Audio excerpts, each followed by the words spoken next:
This is the Palin Update on SaraNet Radio. I'm Kevin Scholla. You don't need a title to make a difference in this country. I think that I'm proof of that. Today, someone who is heeding the governor's advice, making a difference without holding an elected title. The wonderful TV and film actress Janine Turner is here. We'll talk about her admiration for Governor Palin and discuss Turner's new gig, hitting the airwaves promoting traditional, conservative American values. Let's get right to it. Janine Turner joins us on the Palin Update on SaraNet Radio. Janine, thank you so much for spending some time with us today. Oh, it's my pleasure. Thank you for asking me to be on your show. Now, first, let's talk a little Janine Turner. You're really one of the most likable people on TV and the big screen, from your days on Northern Exposure to all your other roles, Cliffhanger, and most recently Friday Night Lights, which I just love. Tell me, how did you make the jump into radio and conservative talk to boot? Well, you know, it's just like acting. Everyone thinks you're an overnight success, but it really took 12 years. You know what I mean? It's similar. I've you know, I go way back loving the Founding Fathers since third grade. It's been a little weird. I was asking my father what our Founding Fathers would think about America today, and what third grader really does that. But you know, I've been working on it for a few years. I started a foundation, Constituting America, in 2010, and I was started when I was very, very alarmed about the debt and what that was going to do to our republic, and how I feel our republic could just be taken over without a shot being fired from the debt. So I was always appearing on Fox News and writing op-eds and whatnot, and finally one day I just decided, you know, with my foundation, it's nonpartisan, and it limits my ability to really speak my opinion, and I just was bursting with opinion. So I just decided to start constituting my own radio show, and that's what I've done. So I started a podcast, and now it's on KLIF on Saturday nights. And then I'm daily. You can go to JanineTurner.com and listen daily. I have weekdays. So it's fun. I'm doing internet radio and regular radio on the weekend. Now, we know the old deal in Hollywood that conservatives have a hard time, although folks like yourself and Dennis Miller, to name just two, are bucking that trend a little. How's the response been from some of your friends in the entertainment field, especially the more liberal ones? Well, you know, I live in Texas, and I tend to stay away from Hollywood. I wrote actually an op-ed about Hollywood hypocrisy that's on my website and my blog. But you know, I was on the set of Friday Night Lights. You mentioned Friday Night Lights, and it was it was a warm reception every day that I arrived and whatnot, until I started campaigning for John McCain and Sarah Palin. And when I did that, things got a little chilly on the set. Imagine that. It was amazing how it changed. And then the next season, my husband was called back, and my son, but not me. So it's a pretty weird hypocrisy there, where they cling to their liberties in Hollywood and rush to see how many millions their movies have made, and yet they kind of have a blind spot for tolerance when it comes to other people's opinions, and I think they think that capitalism is bad for everybody else, but really good for them. Well, sure. I mean, what do we always talk about with movies every week, right? Who grossed the most at the box office? Which actor's getting paid this amount? And yet they're telling us, well, you know, we shouldn't be doing this crazy capitalism stuff. Right, and I think they believe that Obamacare is great for the flyover states, but if one of them are sick, it's the best doctors at Cedars-Sinai or UCLA. You know, I don't know. It just drives me crazy. Yeah, it's got to be tough. There are a lot of people in Hollywood that are conservative, but they're just afraid to speak up because they may not be called back. They may not get their jobs. They have families to feed. You know, really, really, that is just terrible. And so I decided to speak out about it. But not too many people do. So as you say, Dennis Miller, me, a few of us, but not a lot. Now, Janine, as far as Governor Palin, I know you admire her. Do you see something in her that you can relate to? Another woman who's worked hard and earned a lot of success, all while standing by her values and principles?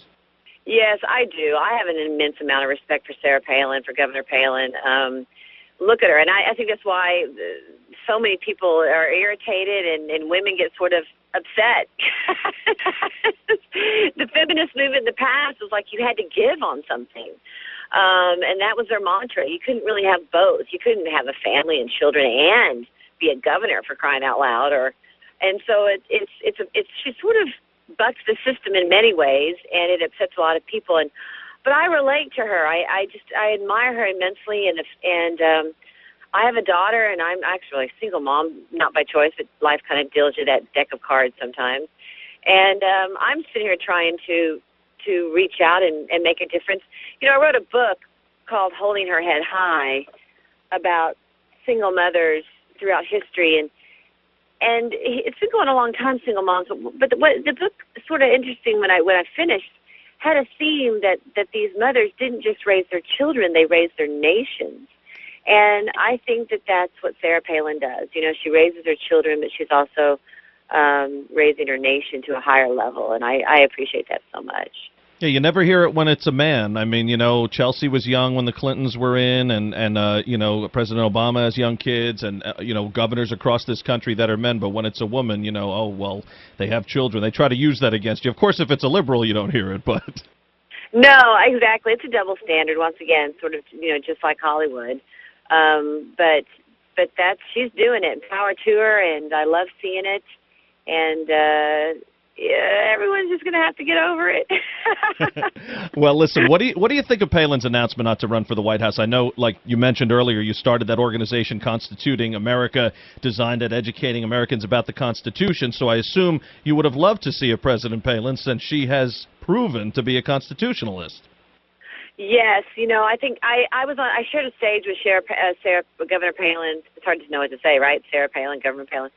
About this time last year, because she asked me to fly up and be the MC for a rally for Joe Miller, and Governor Palin spoke at the event, and it was really interesting sharing the stage with her for a few moments. She's a very driven woman and a very strong woman, and I think that our country would be in great hands with Governor Palin. And I think that there's still time for that. Of course, she's young, and there are many decades ahead of her in her life where the presidency may still occur. And I think that her decision, I respect her decision, and it's going to be a tough battle anyway this year. And is it true that I heard that she purchased a place in Arizona? Arizona? Is that true? Yeah, I don't know the logistics as far as, purchasing or who the ownership is under technically, but yes, there have certainly been rumblings that, maybe a bid for Arizona Senate at some point. Yes. See, I think that that's pretty cool. Don't get out. My daughter wants to get out. We're here at the ranch, and she doesn't have snake boots on, so I'm like, yeah, don't get out. Not yet. No way. She has her loafers on from school. I think that I would love to see a Senator Palin and then see her as president in a 10, 15, 20, any time. But that's kind of a cool path. I think. Get ready for the double standard again. If that happens, they'll say, "Oh, she's carpetbagging. She's going to another state." Yet we've seen it a million times over with Hillary Hillary. Clinton did it. Right, of yeah. course. The big Cubs fan wearing a Yankees hat and running for office there. So. Yeah, exactly. Right. Of course, constitutionally they can. They exactly, can do it. Sure. Now, you campaigned for Governor Palin in 2008, and you also mentioned that you did some work with her with Miller. What'd you find out about her through that experience? This is a top-shelf person when it comes to character, isn't she? Yes, she is. I mean, it just never ceases to amaze me how she can, it reminds me of that great song, I am woman. bring home the bacon and fry it up in the pan. There you go. She's something else, and I admire her character and her faith, the way that she can continue to, she has to be a deep woman of faith in order to keep. She's knocked down so often, and she gets right back up. And I think that the only way a person, and it's really indicative of the strength of our founding fathers through revolutionary times, who were so incredibly brave and courageous, and they were men of faith as well. And she's a woman of deep faith, and I think that it takes something like that to maintain such dignity under fire. Now, I got to tell you, when you first came on Friday Night Lights, I loved the program. I watched all of it. I was happy because I've always liked you, but, and you're usually a very likable character. And when I saw you had that horrible TV husband, the horrible TV son, that punk quarterback, I said, oh, no, is sweet Janine Turner going to be a bad guy? But luckily, you turned out to be a good character. I did. My character actually had a nice arc. She started out kind of Southern, and and flirty. And at the end, and then she had a meltdown when her husband was mean to her son. So I had an emotional scene there. And at the end, she got a little bit a little tough. So it was kind of a nice arc. And it's a good show. You know, they film it. They don't rehearse.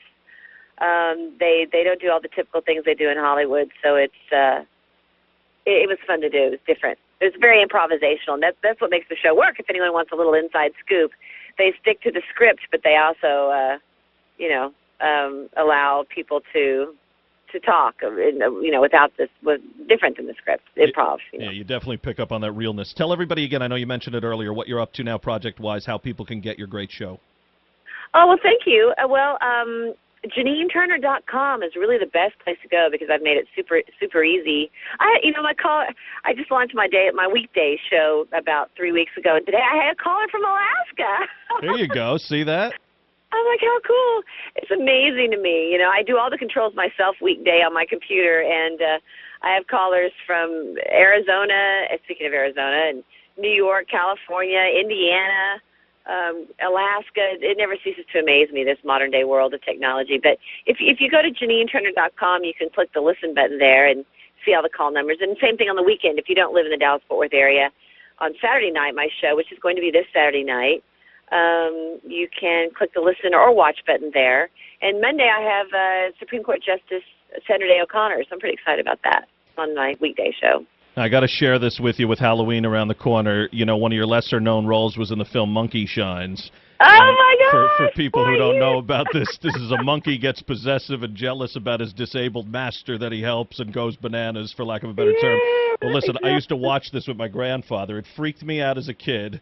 And my grandfather said, you got to see this. The monkey gets jealous. And, and I remember watching it and saying, well, maybe I shouldn't have seen this. So maybe one that people don't think of they can pick up around Halloween time. Yeah, it was a horror movie. It was George Romero. He does all of his movies in Pennsylvania. And it was a pretty wild experience. But, yeah, that goes way back.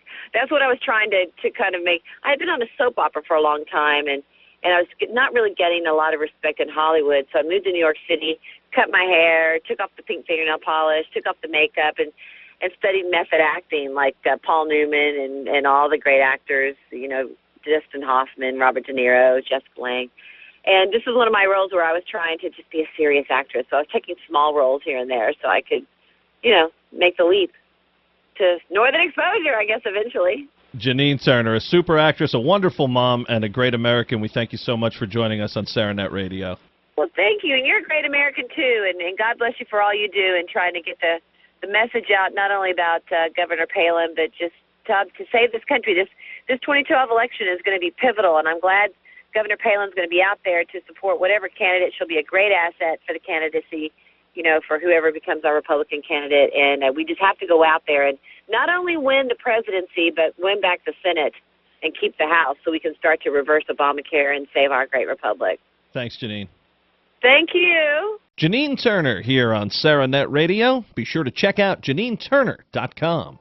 That'll just about do it for this edition of the Palin Update on SaraNet Radio. Be sure to visit SaraNet.net for continuing coverage of Governor Palin, our radio show, plus plenty of articles from yours truly and our SaraNet contributors. Also, follow us on Twitter at SaraNet Radio. I want to thank everyone here at SaraNet Radio. Thanks to Janine Turner. And thank you for listening today. Please be sure to join us next time for another edition of the Palin Update. I'm Kevin Scholla. Have a pleasant day.